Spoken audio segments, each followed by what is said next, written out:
Estábamos entonces metiéndonos en el plano cultural. Dentro del plano cultural decíamos lo que se juegan son los valores y teníamos los formuladores, los divulgadores y todos que somos consumidores de valor.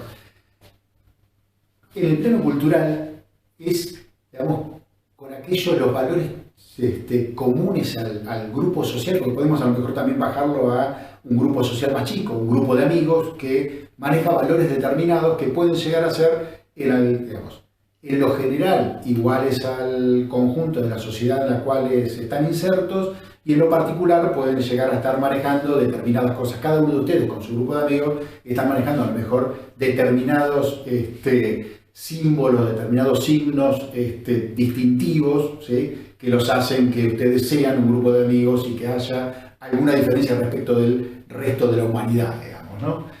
Ahora, ya tomándolo más como destinos turísticos, como grupos sociales más amplios de un destino específico, de una región determinada, de un país determinado, en los valores tiene todo que ver con el tema de identidad. La identidad son aquellos valores que nos identifican, con los cuales nosotros nos sentimos identificados y nosotros nos sentimos que somos argentinos y no alemanes, ¿no? Entonces hay determinadas cosas que nos diferencian, y eso que nos diferencia es lo que nosotros consideramos que nos identifica, ¿no? Entonces por acá pasa el tema de identidad, y la identidad es una construcción que las sociedades hacen. Digamos, si uno se remonta a la parte histórica argentina, cuando Argentina no era Argentina o estaba empezando a ser Argentina, después de la Revolución y de la Declaración de Independencia, siglo XIX, no es casualidad el tema de la creación de la bandera, de la escarapela o del himno en un grupo de provincias con distintos caudillos, con distintos valores en cada uno de esos espacios o distintos territorios que pretendía conformarse en un solo territorio. Lo que se estaban necesitando eran algunos símbolos comunes, y en casi todos los países hay determinados, como por ejemplo el himno, la bandera, la escarapela, los símbolos, hay determinados símbolos patrios que se buscan en función de tener algo en común que nos identifique, formación de identidad. Y después hacia adentro de los distintos grupos sociales, por supuesto, está. Y acá vamos a traer algo que es casi un símbolo de los símbolos más fuertes para la identidad respecto ya de Argentina, como para poder pensar esto de los valores, una manera de entrar para pensar los valores. Y vamos a valernos de Hernán Cassiari, posiblemente lo conozcan, es un escritor que se ha vuelto en los últimos años bastante mediático, aparece en algunos programas de televisión y en varios programas de radio, y tiene un escrito dentro de una novela, una novela, en realidad es un libro de cuentos, que el libro se llama Más respeto que soy tu madre, y que acá lo vamos a traer a partir de un videíto que vamos a poner ahora, y hace alusión a otro libro, y que en realidad dentro de ese otro libro lo que trae es el cuento del mate, y a partir de ahí yo creo que Cassiari nos presenta de una manera bastante interesante, no solo el mate, sino parte de la argentinidad. Vamos con el videito de Cassiari y seguimos. A mí me daba bronca que la barrera del idioma no me dejara explicarle qué era eso que yo tomaba. Y entonces me acordé de una cosa que resultó ser como un salvavidas de Babel. Busqué en la biblioteca la versión francesa de mi novela Más respeto que soy tu madre, y después le dije, lee esto, léelo ahora. Porque ahí hay un capítulo en esa novela dedicado al mate, a su porqué, a lo que significa para los rioplatenses el mate. Le traje el libro y le dije que leyera el capítulo 22, y él leyó en francés algo más o menos así. El mate no es una bebida, dice la protagonista de la novela. Bueno, sí, es un líquido y entra por la boca, pero no es una bebida. En Argentina nadie toma mate porque tenga sed. Es más bien una costumbre, como rascarse. El mate es exactamente lo contrario que la televisión. Te hace conversar si estás con alguien y te hace pensar cuando estás solo. Esto pasa en todas las casas. El belga leía con mucha atención. Esto pasa en la casa de los ricos y en la casa de los pobres. El mate pasa entre hombres charlatanes y chismosos, pero también pasa con mujeres serias o profesionales o inmaduras. Pasa el mate entre los viejos de un geriátrico y entre los adolescentes también, mientras estudian o mientras se drogan, es lo mismo. El mate es lo único que comparten los padres y los hijos, sin discutir ni echarse en cara. Peronistas y gorilas ceban mate sin preguntar, en invierno y en verano. Es lo único en lo que nos parecemos las víctimas y los verdugos, los buenos y los hijos de puta. Este es el único país del mundo en donde la decisión de dejar de ser un chico o una chica y empezar a ser una persona grande ocurre un día en particular. Nada de pantalones largos, ni de viaje iniciático, ni de la menstruación, ni la circuncisión, ni el mar vivo, nada. Acá empezamos a ser grandes el día que tenemos la necesidad de tomar por primera vez unos mates solos en casa, sin nadie, sin los hermanos mayores, sin los padres, sin el abuelo. No es casualidad, no es porque sí, todos los que están en la casa, todos los que estamos acá en el estudio, en algún momento nos tomamos un mate solo. Fue al final de la infancia, al principio de la adolescencia, pero no nos acordamos cuándo. Y no es casualidad, pero en absoluto. No es porque sí, el día que un chico pone la pava al fuego y toma su primer mate sin que haya nadie en la casa, en ese minuto es porque descubrió que tiene alma. Eso leyó el belga. Y después me miró, cerró el libro y me dio la impresión de que había entendido algo, porque guardó el libro en la mochila, se señaló el pecho y me dijo, ¿maté pour moi? Yo le dije que sí, por supuesto, y le cebé uno. Y cuando me lo devolvió, yo me tomé otro. Y le pregunté con una seña si quería más y me dijo que oui. Nos bajamos 2 termos de mate con el belga mientras él dibujaba y mientras yo escribía. Y esas últimas 4 horas en mi habitación de trabajo ya no fuimos un gordo raro y un belga hippie. De repente nos convertimos en 2 colegas trabajando en cosas simples que nos gustan. Escribir y dibujar. Dibujar y escribir como si no hubiera otra cosa para hacer en la vida. Como si el mundo fuera un lugar diseñado exclusivamente para que los desconocidos nos hagamos compañía. El video que presenta Cassiari hace la explicación donde él trata a partir del cuento de hacerle entender a un belga qué era lo que él estaba tomando. Y creo yo que a partir de explicarle el mate le explica mucho más que el mate, que tiene que ver con cosas que nos identifican. El cuento del mate se los dejo, queda en el Power, es en 2 filminas y es lo que recién acaban de escuchar en boca de Cassiari, pero está acá completo, digamos, ¿no? Está un poco más completo que lo que él, que lo que él planteó en el video. Ahora, estos son 2 artículos que salieron la semana pasada, digamos, en distintos periódicos. O sea, en el medio de la pandemia. Sin el asado ni el beso amiguero, la argentinidad ¿se volverá otra cosa? Pero se pregunta, no importa tanto la nota en sí, sino que me parece un disparador interesante como planteo para pensar el título. El coronavirus impuso que no se comparta el mate, pero el consumo de yerba sigue en valores similares a 2019. Yo pensé que habría bajado, el artículo por lo menos sostiene que no. Independientemente que sí o que no, uno puede llegar a pensar qué es lo que sucede con determinadas parte de nuestra identidad pasa por determinadas formas de participación que nosotros tenemos. El mate es una forma, o sea, aparte de ser un valor común, es una forma de participación dentro de las participaciones, no solo, digamos, el régimen de participación, el social, el plano social en sentido estricto,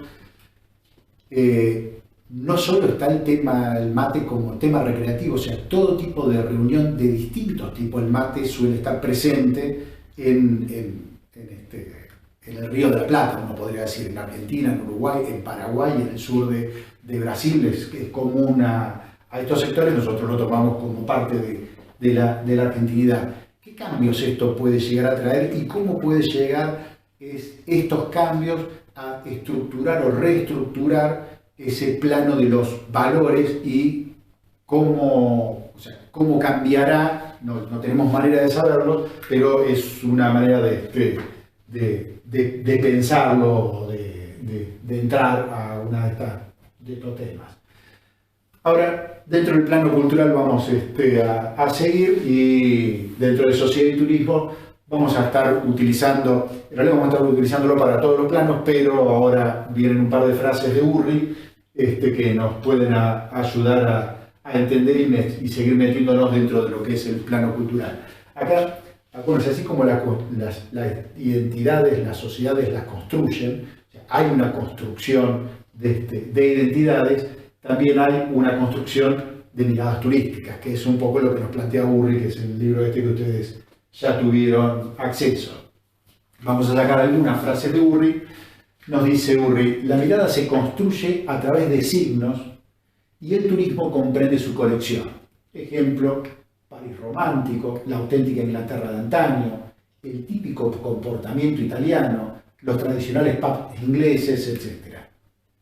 Las personas se detienen en una mirada tal, la cual por lo general es luego objetivada o capturada visualmente a través de fotografías, postales, películas, modelos. Ellas permiten que la mirada se reproduzca y recapture sin cesar. Al momento que escribió esto John Urri, falleció ya Urri, al momento que escribió esto, las redes sociales creo que o no estaban o estaban recién comenzando, entonces no podía ver, sino sin duda dentro de estos puntos estarían las redes sociales y jugando hoy el primer lugar. Pero, digamos, las redes sociales vienen, si se quiere, a cambiar la manera en que se reproducen esas imágenes que son capturadas, pero el proceso sucede de todas maneras. E inclusive lo que nos está planteando acá, y uno puede llegar a pensar, es que en líneas generales se nos dice desde dónde mirar. Es bastante común encontrar acá algunos ejemplos de puntos panorámicos, digamos, o de formatos, de señalarnos que desde acá hay una vista interesante, y en líneas generales, cuando uno se asoma a esos lugares, la vista es interesante. Pero hay alguien que nos dice: vení y ponete acá, desde acá saca la foto, porque desde acá la vista es interesante. Hay una construcción de cuál es la mirada interesante, cuál es el paisaje interesante, qué es lo interesante para ver y desde dónde te tenés que colocar para que eso suceda. Otras frases que están extractadas del libro de Urri, algunos otros autores, pero citados por Urri. Con el tiempo, a través de la publicidad y los medios de comunicación, las imágenes generadas de diferentes miradas turísticas llegan a constituir un sistema de ilusiones cerrado que se autoperpetúa. Lo decía en 1964 Bernstein. A diferencia del peregrino religioso que rinde homenaje a un único cetro sagrado, el turista lo hace con una gran gama de centros o atracciones. Es bien provocativo, por lo menos yo lo considero bien provocativo, y me resulta, por lo menos a mí, muy interesante los planteos de Urri. Cada centro de atracción involucra unos complejos procesos de producción para que así puedan generarse las miradas turísticas normales, significativas y rentables, y sean sostenibles. Dichas miradas no pueden quedar libradas al azar. Las personas deben aprender cómo, cuándo y dónde mirar. Se debe proporcionar hitos claros y, en algunos casos, el objeto de contemplación no es sino el hito que indica algún evento o experiencia que previamente ocurrió allí. ¿No? Esto es muy interesante lo que señala Borges, pues de hecho es lo que sucede. Y acá van un par de ejemplos. Tunuyán Mendoza es el manzano histórico donde se supone que San Martín se detuvo a descansar. Es planteado de determinada forma, puede sonar hasta caricaturesco, digamos, ¿no? Pero es el atractivo turístico de Tunuyán en Mendoza.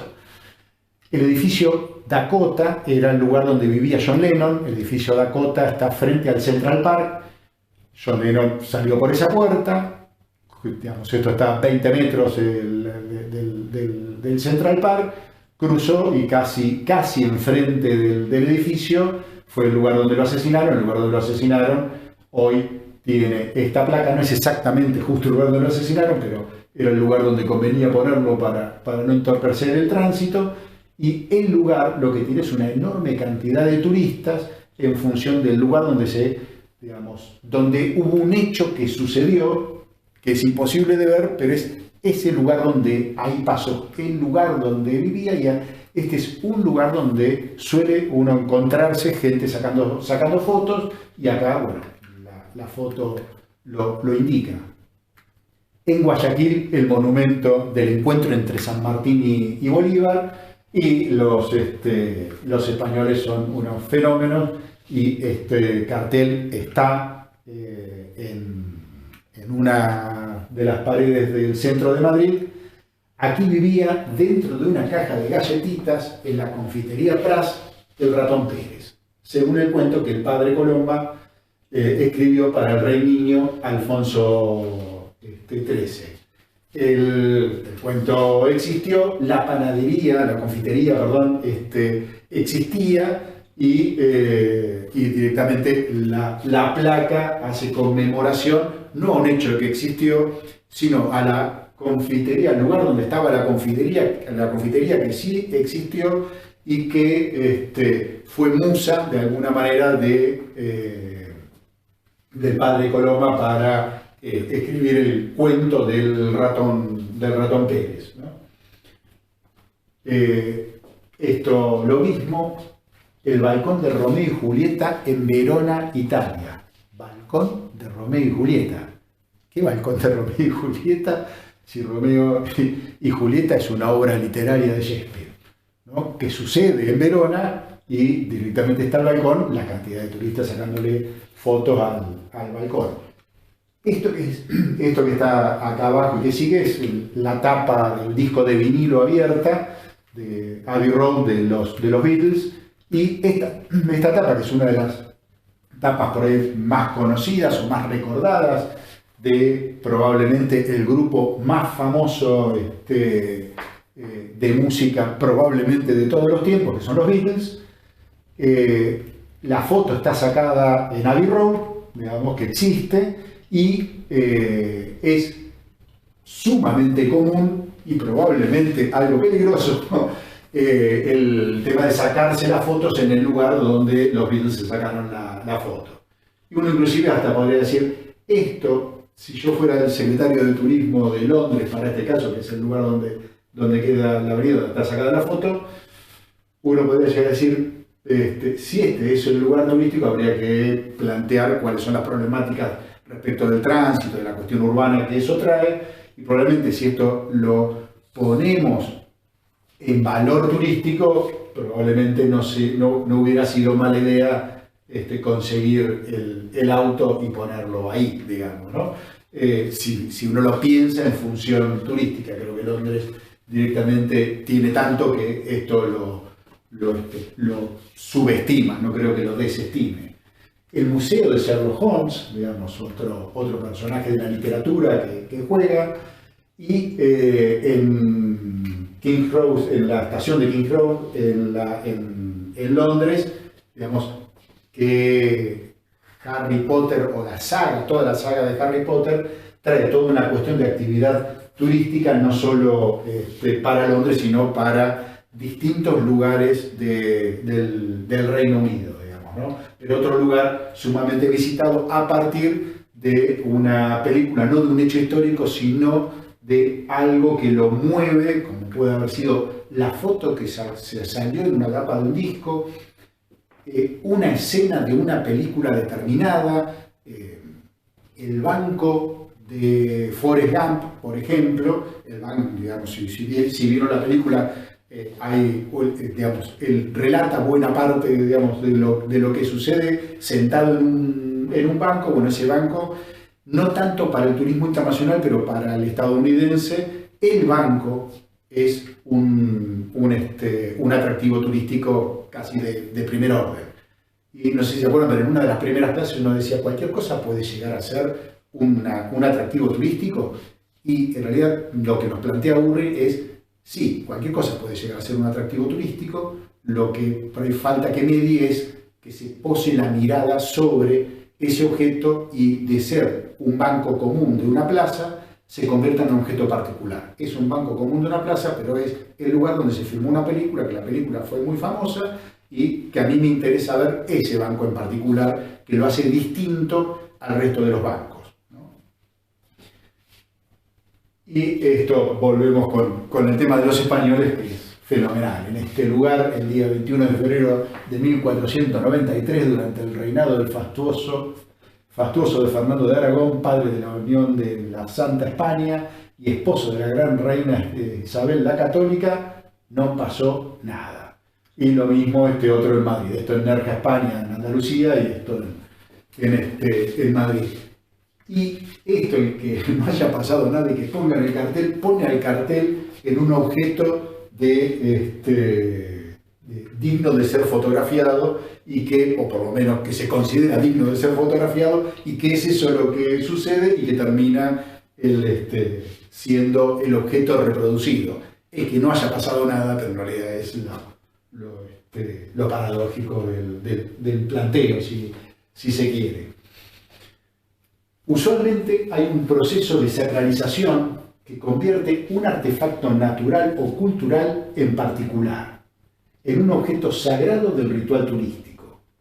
Una serie de etapas están involucradas en esto: dar un nombre a la locación, su encuadre, la conversión en santuario, la reproducción mecánica del objeto sagrado y la reproducción social, como podía ser, a modo de ejemplo, el banco que estábamos planteando de Forrest Gump, o la foto típica de Ámsterdam con el cartel.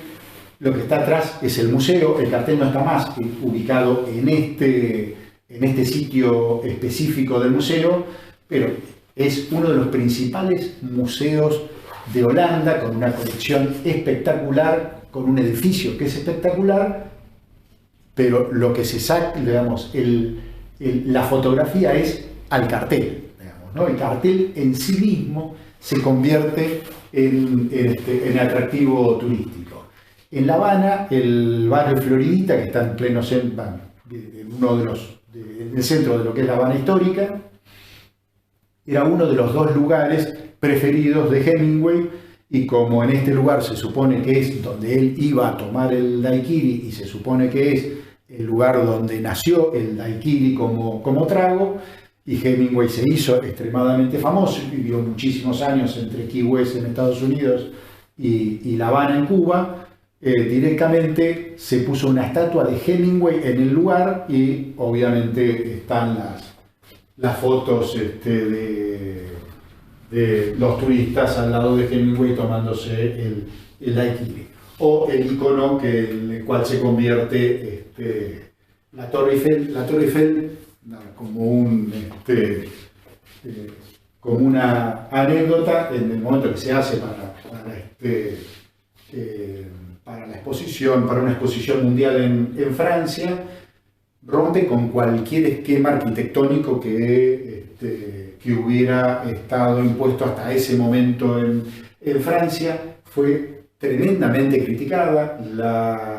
La torre se puso no de manera permanente, sino que la idea era que estuviera un tiempo determinado, de alrededor de 10 años, y que se levantara. y buena parte de la sociedad parisina se opuso a la construcción de la torre, y una vez que estaba la torre, inclusive había uno de sus personajes más famosos que decía que él iba siempre a comer a la Torre Eiffel, porque estando en la Torre Eiffel era el único lugar de París donde la torre no se veía, ¿no? Donde uno podía ver el paisaje de París sin la Torre Eiffel.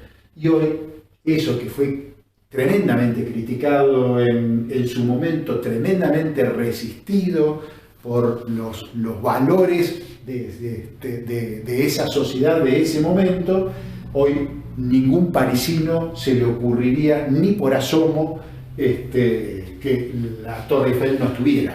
Ya se incorporó, es parte del paisaje normal de París, tanto que directamente París no sería París sin la Torre Eiffel, ¿no? Cambios que suceden en la sociedad. ¿Qué es lo que pasaba con los valores antes? ¿Qué es lo que pasó después?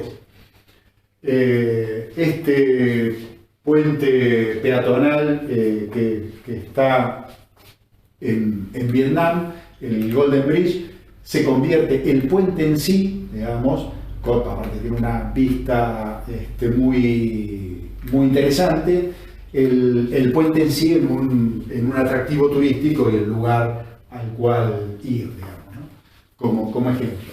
Es difícil representar el turismo contemporáneo sin ver cómo estas actividades son literalmente construidas en nuestra imaginación por la publicidad y los medios de comunicación, y con la competencia consciente de diferentes grupos sociales. Y acá juegan, digamos, en los medios de comunicación y la publicidad, las redes sociales hoy tienen un peso muy fuerte, y las películas, ni hablar, tienen un peso tremendamente fuerte. Hay, de hecho, yo les voy a dejar un link de una charla, por si les interesa, me parece que es bastante interesante, de una charla de un licenciado en turismo, en el cual vincula el cine y el turismo. La charla es general y de un montón de películas, pero que tiene bastante que ver con esto, tiene que ver con la construcción y cómo determinados escenarios del cine generan viajes en particular, o cómo el cine muestra lugares que intentan ponerse dentro del mercado turístico. Terminamos este videíto acá y seguimos ya con el resto de las macrofunciones societales.